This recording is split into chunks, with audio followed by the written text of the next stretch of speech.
রাতের বেলা তারা বিভিন্ন জায়গায় বিভিন্ন নেতাকর্মীদের বাড়ি থেকে হুমকি ধামকি দিয়েছেন এবং এখন পর্যন্ত সেন্টারে তারা আসার জন্য প্রস্তুতি নিচ্ছেন। বিভিন্ন জায়গায় শুনছি তারা মানে আশেপাশে আছেন। এটি নিয়ে একটু আমরা ভীতির ভিতরে আছি। এছাড়া সার্বিক পরিস্থিতি ভালো।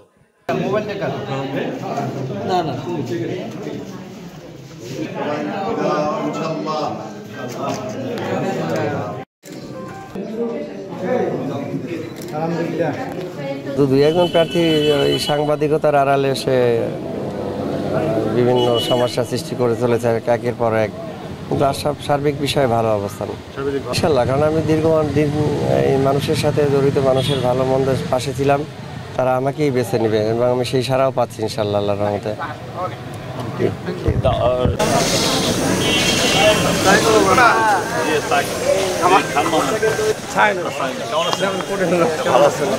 Thailand.